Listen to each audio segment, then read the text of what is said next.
9th problem solve ಮಾಡನ್ರಿ. So in a flat belt drive, the initial tension is 2000 newtons. They have given the initial tension symbol T naught, which is equal to 2000 newtons. The coefficient of friction between the belt and the pulley. So belt ಮತ್ತೆ pulley ನಡುವೆ ಇರುವಂತಹ coefficient of friction mu 0.3 ಕೊಟ್ಟಿದ್ದಾರೆ. And the angle of flap on the smaller pulley is 150 degrees. So angle of contact ಕೊಟ್ಟಿದ್ದಾರೆ theta is equal to 150 degrees. ನಮ್ಗೆ radians ಅಲ್ಲಿ ಬೇಕಲ್ವಾ, into pi divided by 180 degrees ಮಾಡಿದರೆ ರೇಡಿಯನ್ಸಲ್ಲಿ ನಮಗೆ ಥೀಟಾ ಸಿಗುತ್ತೆ. Angle of contact calculate ಮಾಡೋಣ. So 150 into pi divided by 180 that is equal to, so ರೇಡಿಯನ್ಸಲ್ಲಿ ಸಿಕ್ಕಿದೆ theta is equal to 2.618 radians. Next the smaller pulley has a radius of 200 mm. Radius ಕೊಟ್ಟಿದ್ದಾರೆ. Okay, they have given the radius, let it be r1, small r1, that is equal to 200 mm. So meter ಅಲ್ಲಿ ಬರೆಯೋಣ 0.200 meters. So we'll also calculate diameter d1 ಅನ್ನು calculate ಮಾಡೋಣ. So diameter d1 twice the radius ಇರುತ್ತೆ, ಹಾಗಾಗಿ d1 will be equal to 0.400 meters ಆಗಿರುತ್ತೆ. Rotates at 500 rpm. So ಇದೇನು smaller pulley ಇದೆ ಅಲ್ವಾ, ಸೊ ಈ ಸ್ಮಾಲರ್ ಪುಲ್ಲಿದು ರೇಡಿಯಸ್ಸು ಮತ್ತು ಅದರದ್ದು ರೊಟೇಷನ್ ಸ್ಪೀಡ್ ಕೊಟ್ಟಿದ್ದಾರೆ. So rotation speed corresponding n1 ಆಗಿರುತ್ತೆ. So n1 is equal to 500 rpm. Calculate the power in kilowatts. So power is equal to question mark, ಅದನ್ನು ಕಿಲೋವ್ಯಾಟ್ಸಲ್ಲಿ ಕಂಡುಹಿಡಲಿಕ್ಕೆ ಹೇಳಿದ್ದಾರೆ, transmitted by the belt. So ನಮಗೆ ಗೊತ್ತಿದೆ ಪವರನ್ನು ಕ್ಯಾಲ್ಕುಲೇಟ್ ಮಾಡಲಿಕ್ಕೆ ಒಂದು ಇಕ್ವೇಷನನ್ನು ಯೂಸ್ ಮಾಡ್ತೀವಿ, P is equal to T1 minus T2 into velocity V. So ಈ ಒಂದು ಇಕ್ವೇಷನ್ನಲ್ಲಿ ವೆಲಾಸಿಟಿ ವ್ಯಾಲ್ಯೂ, T1 ವ್ಯಾಲ್ಯೂ ಮತ್ತು T2 ವ್ಯಾಲ್ಯೂ ಸಬ್ಸ್ಟಿಟ್ಯೂಟ್ ಮಾಡಿದ್ರೆ ಪವರ್ ಸಿಗುತ್ತೆ. ವೆಲಾಸಿಟಿನ V is equal to pi dN divided by 60 ಈ ಇಕ್ವೇಷನ್ ಮೂಲಕ ಕ್ಯಾಲ್ಕುಲೇಟ್ ಮಾಡ್ತೀವಿ. ಸೊ D1 ಮತ್ತು N1 ಅನ್ನು ಇಲ್ಲಿ ಸಬ್ಸ್ಟಿಟ್ಯೂಟ್ ಮಾಡ್ತೀವಿ, D1 ಆ್ಯಂಡ್ N1, ಆವಾಗ ವೆಲಾಸಿಟಿ V ಸಿಗುತ್ತೆ. ಈಗ T1 ಮತ್ತು T2 ಸಬ್ಸ್ಟಿಟ್ಯೂಟ್ ಮಾಡಿದರೆ ಪವರನ್ನು ಕ್ಯಾಲ್ಕುಲೇಟ್ ಮಾಡ್ಬೋದು. ಸೊ ನಮಗೆ ಮ್ಯೂ ಮತ್ತು ತೀಟಾ ವ್ಯಾಲ್ಯೂ ಕೂಡ ಕೊಟ್ಟಿದ್ದಾರೆ. ಸೊ ಮ್ಯೂ ಮತ್ತು ತೀಟಾ ಬರೋದು ರೇಷಿಯೋ ಆಫ್ ಡ್ರೈವಿಂಗ್ ಟೆನ್ಷನ್ ಆದ ಇಕ್ವೇಷನಲ್ಲಿ T1/T2 is equal to e⁻μ theta. So ಇಲ್ಲೇ ಮ್ಯೂ ವ್ಯಾಲ್ಯೂ ಮತ್ತು theta value in radians substitute ಮಾಡಿದರೆ e⁻μ ತೀಟಾ ಒಂದು ಕಾನ್ಸ್ಟೆಂಟ್ ವ್ಯಾಲ್ಯೂ ಸಿಗುತ್ತೆ. ಆವಾಗ T1 ಅನ್ನು in terms of T2 express ಮಾಡ್ತೀವಿ. ಈಗ T2 ವ್ಯಾಲ್ಯೂ ಕಂಡುಹಿಡಿದ್ರೆ T1 ವ್ಯಾಲ್ಯೂನ ಕಂಡುಹಿಡಿಬೋದು ನೆಕ್ಸ್ಟ್. ಸೊ ಈಗ they have also given the initial tension ಅನ್ನು ಕೂಡ ಕೊಟ್ಟಿದ್ದಾರೆ. Initial tension T0 is equal to T1 plus T2 plus 2Tc whole divided by 2.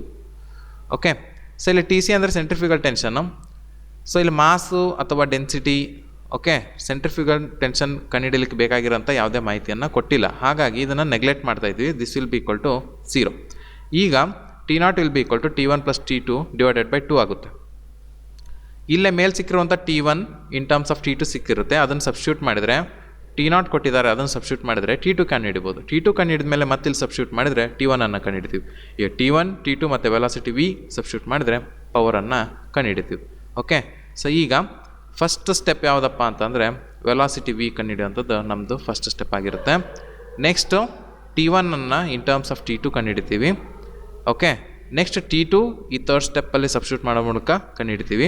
T2 ಕಂಡುಹಿಡಿದ ಮೇಲೆ ಮೇಲ್ಗಡೆ ಇಕ್ವೇಷನ್ನಲ್ಲಿ ಮತ್ತೆ ಸಬ್ಸ್ಟಿಟ್ಯೂಟ್ ಮಾಡಿದ್ರಿಂದ T1 ವ್ಯಾಲ್ಯೂ ಸಿಗುತ್ತೆ.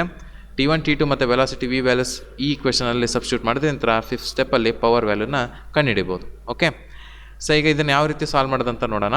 ಸೊ ಫಸ್ಟ್ ಸ್ಟೆಪ್ಪನ್ನು ಸಾಲ್ವ್ ಮಾಡೋಣ. Velocity V is equal to pi d1 n1 divided by 60 substitute ಮಾಡೋಣ.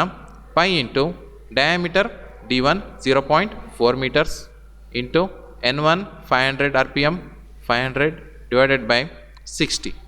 So ಇದನ್ನು ಸಿಂಪ್ಲಿಫೈ ಮಾಡೋಣ ರೀ. ಸಿಂಪ್ಲಿಫೈ ಮಾಡಿದರೆ ಎಷ್ಟು ವೆಲಾಸಿಟಿ V ಬರುತ್ತೆ ಅಂತ ಗೊತ್ತಾಗುತ್ತೆ. Pi into 0.4 into 500 divided by 60. So ಈಗ ನಮಗೆ ವೆಲಾಸಿಟಿ V ಸಿಕ್ಕಿದೆ. Velocity V is equal to 10.4719 ಇದೆ. So 472, okay, 472 meter per second. So velocity V first step ಆಯಿತು. ಈಗ ಸೆಕೆಂಡ್ ಸ್ಟೆಪ್ಪನ್ನು ಕಂಟಿನ್ಯೂ ಮಾಡೋಣ ರೀ. T1 divided by T2 is equal to e⁻μ theta. So initial e raise to mu theta value simplify ಮಾಡೋಣ.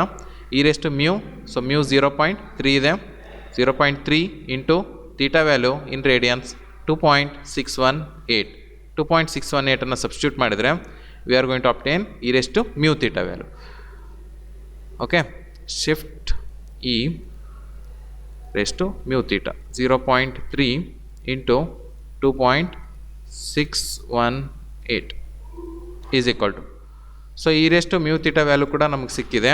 So which is 2.1933. Okay, so this equation results to T1 is equal to 2.1933 T2 ಅಲ್ವಾ, into T2. So T2ನ ಈ side ನ್ಯೂಮರೇಟ್ರಿಗೆ ಕಳಿಸಿದರೆ RHS ಅಲ್ಲಿ T1 is equal to 2.1933 T2 ಸಿಗುತ್ತೆ. So ಈಗ third ಇಕ್ವೇಷನನ್ನು solve ಮಾಡೋಣ. Third equation T0 is equal to T1 plus T2 whole divided by 2. Okay, so ಇಲ್ಲೇ simplify ಮಾಡೋಣ, ಹಾಗೆ ಸಬ್ಸ್ಟಿಟ್ಯೂಟ್ ಮಾಡೋಣ. ಸೊ T0 ವ್ಯಾಲ್ಯೂ ಏನಿದೆ ಅಂತಂದರೆ 2000 ನ್ಯೂಟನ್ಸ್ ಇದೆ. So substitute 2000 that is equal to T1 value in terms of T2 substitute ಮಾಡೋಣ. 2.1933 T2 plus T2 whole divided by 2. So which is going to result, so ಈ 2ನ ಈ ಕಡೆ ಕಳಿಸಿದ್ವಪ್ಪ ಅಂತಂದರೆ, so this will be 2 into 2000.